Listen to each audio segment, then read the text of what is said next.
Hi guys. So it's been 1 year since I started my Cooking for Gen Z channel, and I have been uploading videos once a week, and I share my recipes like everyday home cooking with you all, and I really enjoy making these videos. And my family and friends, you all have been supporting me from the beginning, and I thank you all for that.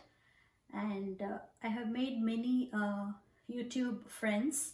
They're also content creators, and you all have been watching every video of mine and leaving nice motivating comments, and I'm so thankful for that.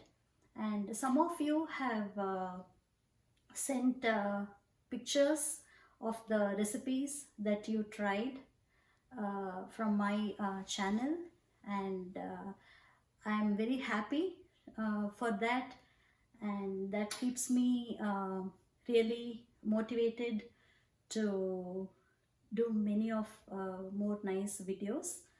And again, I thank every one of you for being supportive, and please enjoy, and thank you once again. Bye.